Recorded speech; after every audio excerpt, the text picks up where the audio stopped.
Nous corrigeons l'exercice 110. Nous avons corrigé le petit a dans une vidéo précédente. Nous allons maintenant corriger le petit b.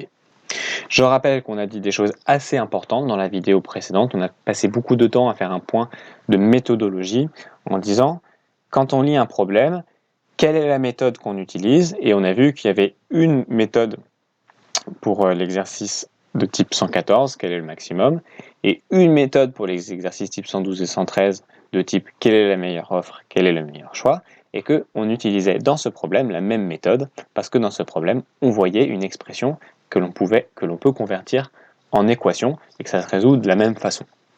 Bien, maintenant effaçons tout ce qu'on a marqué, et résolvons le petit b. Ok, ça fait un peu plus propre, on y va. Donc, soit x la longueur de l'arête d'un cube en bois. Donc on va le remettre dans le petit 1, lire très attentivement le problème à haute voix avec son doigt et noter chaque information. Voilà, je le mets rapidement parce qu'on en avait déjà parlé dans le A. Si on augmente de 3 cm, son nouveau volume augmente de 999 cm3. Ok, donc il faut lire attentivement parce que dans le premier énoncé, on nous disait que son volume devenait 512 cm3, et là, il augmente de 999 cm3. Autrement dit, si je dis que ça fait un certain volume V, ok? Une fois que j'ai augmenté de 3 cm, le nouveau volume, donc celui-là on va l'appeler le premier volume, V1. Une fois que j'ai augmenté de 3 cm, ok? Le nouveau volume, donc on va l'appeler V2. Est-ce que le nouveau volume fait 999 cm3? Réfléchissez une seconde à cette question. Appuyez sur pause si c'est nécessaire. Eh bien non.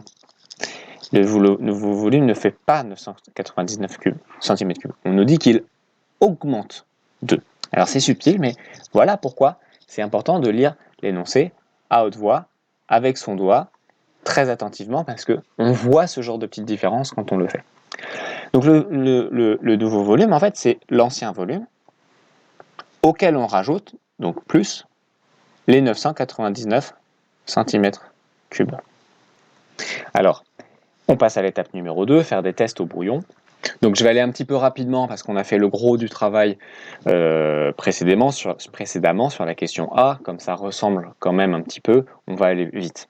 J'ai donc mon cube de volume V1. Puis ensuite j'ai un nouveau cube, et cette fois son arête, elle fait x plus 3 cm. Et ce nouveau cube a un volume V2, et on a dit que V2 était égal à V1 plus 999 cm3.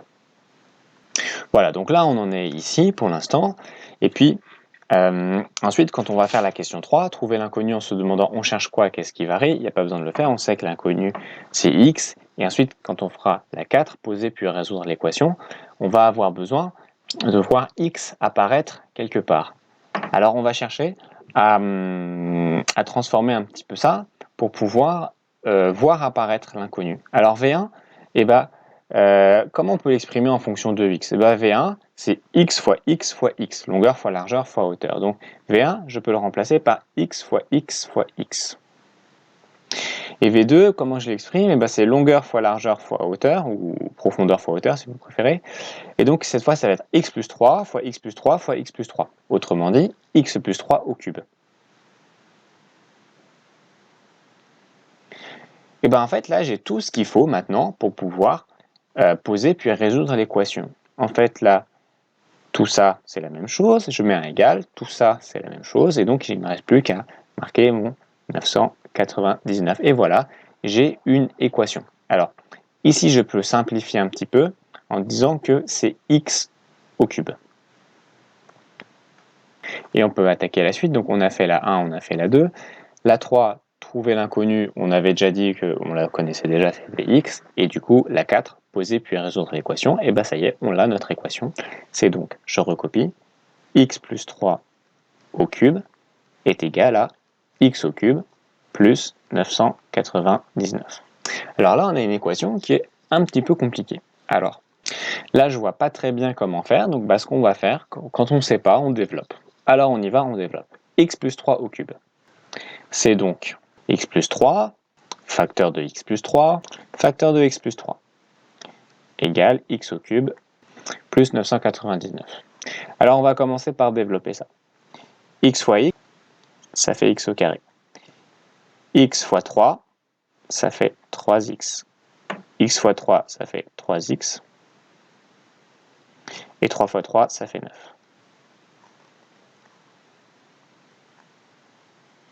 Alors, 3x plus 3x, tiens d'ailleurs j'ai écrit 3x fois 3x, c'est une erreur, mais c'est 3x plus 3x, ça fait 6x. On va tout de suite simplifier ça, parce que sinon on risque d'avoir beaucoup d'écriture.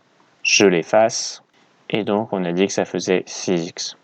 Alors petite remarque là, j'ai bêtement développé à la main. En fait, je peux remarquer que j'ai une identité remarquable et arriver directement à ce résultat. Ça, c'est le résultat de x plus 3 au carré. Mais bon, c'est pas grave, on a trouvé quand même. Donc facteur de x plus 3. Mon égal, et à droite, c'est toujours la même chose. Donc je recopie. Ok, on va continuer ici. On va faire x au carré, x au carré fois x maintenant. Ça fait x au cube. X au carré fois 3, ça fait 3x au carré. Maintenant, 6x fois x au cube, ça fait... pardon, je fais n'importe quoi. 6x fois x, ça fait 6x au carré. 6x fois 3, ça fait 18x. 9 fois x, ça fait 9x. 9 fois 3, ça fait 18. Et tout ça est égal à x au cube, plus 999. Ouf! Oula, j'ai fait une erreur de calcul. Un chocolat si vous l'aviez repéré. Ici, c'est 27. 1, 3 fois 9, 27. Ok, on va simplifier un petit peu tout ce bazar. Alors déjà, on observe qu'on a x au cube de ce côté et x au cube de ce côté. Donc si je fais moins x au cube des deux côtés, je peux les supprimer tous les deux. Yes! Donc on va passer d'une expression du troisième degré à une expression du deuxième degré, puisqu'il n'y a plus de x au cube. Ça, c'est déjà sympa. Ensuite, 3x au carré plus 6x au carré, on va les mettre ensemble. Ça nous fait 9x au carré. 18x plus 9x, on va les mettre ensemble. Ça nous fait 27x. Et ici, on va faire le 27, 999, on va le passer de l'autre côté. Ça va faire 27 moins 999. Et ça nous fait moins 972. Égale, du coup, il ne reste plus rien, égale 0. Ok. Alors là, une fois qu'on est là, on ne sait pas résoudre. Nous, on n'a pas d'outils. Il y a des outils qui existent qui vous permettent de trouver les valeurs de x. Nous, on ne les connaît pas. Donc là, en fait, on va être astucieux. Je mets une petite ampoule, astuce. On va utiliser une résolution graphique. Voilà. Et puis on va voir graphiquement quelles sont les valeurs de x où ça s'annule. Alors notez bien que la technique, elle ressemble quand même beaucoup à ce qu'on a l'habitude de faire, c'est-à-dire de dire que quelque chose est égal à 0. Une petite chose qu'on peut faire avant de faire la résolution graphique, c'est simplifier un tout petit peu. Alors on n'est pas obligé de le faire, hein, ça marcherait quand même si on faisait directement le graphique de ça, mais en fait on se rend compte que 9 c'est divisible par 9, 27 c'est divisible par 9, et ça, est-ce que c'est divisible par 9? Est-ce que vous connaissez la technique? La technique c'est d'additionner chacun des chiffres, donc 9 plus 7 plus 2, donc ça fait 9 plus 7 et 2 ça fait 9, ça fait 9, 18. Donc les chiffres ensemble ils font 18. Ok? Et 18, c'est divisible par 9. 18 divisé par 9, ça fait 2. Et donc, quand la somme des chiffres d'un nombre est divisible par 9, ce nombre est divisible par 9. Donc, ils sont tous divisibles par 9. Alors, du coup, ce que je vais faire, en fait, c'est que je vais tout diviser par 9 à gauche et à droite. Donc, si je divise tout par 9, je me retrouve avec du x au carré. 27 divisé par 9, ça me fait 3, plus 3x. Et 972 divisé par 9, alors ça je le fais à la calculatrice, ça me fait 108. Et 0 divisé par 9, ça fait toujours 0. Voilà. Donc, mais cette étape, elle est optionnelle. Hein. Si vous ne l'aviez pas vue, c'est pas grave. La résolution graphique marche si on se contente de cette ligne.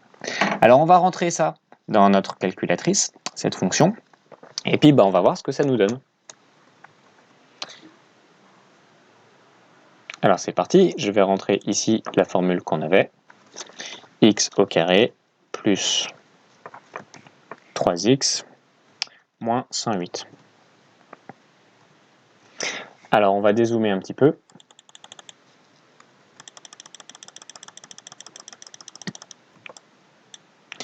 Et on voit qu'on a deux endroits. Alors, attendez, je vais dézoomer encore un peu plus pour que vous puissiez avoir un bon aperçu de la courbe, pour que vous puissiez voir que ça ressemble bien à une courbe du second degré. Et voilà, donc, vous voyez, j'ai une parabole assez pentue. Et je vois que la parabole, elle passe par l'axe des abscisses à deux endroits. Et nous, on veut que cette formule soit égale à 0. Donc, on cherche en fait les racines. On cherche l'endroit où la courbe passe par l'axe des abscisses. Alors, il y a une réponse qui est négative, mais dans notre problème, c'est pas possible parce que la longueur de x, la longueur de l'arête du cube, peut pas être négative. Ça n'aurait aucun sens. Donc, cette solution, elle n'est pas intéressante. En fait, on va s'intéresser juste à la partie positive du graphique. Donc, je vais cacher la partie négative, voilà, comme ça. Comme ça, on ne la voit plus. Et puis, regardons dans la partie positive du graphique, zoomons et regardons à quel endroit ça passe. Donc, on dirait que ça passe en 9. Hein. Ça a l'air de passer en 9, à peu près pile poil sur 9. Vous voyez, quand je zoome, ça reste toujours sur 9. Voilà. Donc, on n'est pas sûr que ce soit 9 pile. Il faudrait le démontrer algébriquement, mais graphiquement, on voit que c'est quand même très proche de 9. En tout cas, on sait que c'est entre 8,999 et 9,001. Donc, en conclusion, par résolution graphique, x égale environ 9. En conclusion, pour résoudre les exercices de ce problème, nous avons fait appel à cette méthode que l'on connaît de résolution d'équations, sauf qu'il y avait une petite difficulté par rapport à l'exercice B. Première difficulté, c'est qu'il fallait bien lire là, que ça augmentait de 999 cm3, que ce n'était pas égal à 999 cm3, c'est ce qu'on avait dit au début. Et puis la deuxième petite difficulté, c'est qu'on se retrouvait à la fin avec cette équation du second degré à résoudre. Or, on ne sait pas résoudre ce type d'équation, on n'a pas les outils. Ils existent, mais nous, on ne les connaît pas. Donc, on a utilisé une astuce, on a fait une résolution graphique, et on a vu que la réponse, c'était 9. Cette vidéo est terminée. Comme d'habitude, je vous rappelle que c'est extrêmement important, vu que c'est des problèmes qui ne sont pas faciles, donc encore plus que d'habitude, de maintenant refaire l'exercice, si vous n'étiez pas arrivé à le faire, et de refaire toutes les étapes. Et puis, si vous rebloquez, vous regardez la vidéo, et puis ensuite, vous réessayez une deuxième fois ou une troisième fois de le faire, jusqu'à ce que vous soyez capable de le faire seul, et jusqu'à ce que vous ayez bien compris chacune des étapes. Je sais que c'est un effort, je sais que c'est un peu fatigant à faire, mais par contre, quand vous faites un effort, quand c'est difficile, ce qui se passe au niveau de votre cerveau, c'est qu'il y a des connexions de neurones qui se font. Et ça, c'est de la compréhension, c'est de la mémorisation, c'est des bonnes choses. Donc, si vous voulez être capable de savoir refaire cet exercice demain, dans une semaine, dans un mois ou pour le prochain DM, maintenant, éteignez la vidéo, refaites-le et voyez si vous arrivez à le refaire.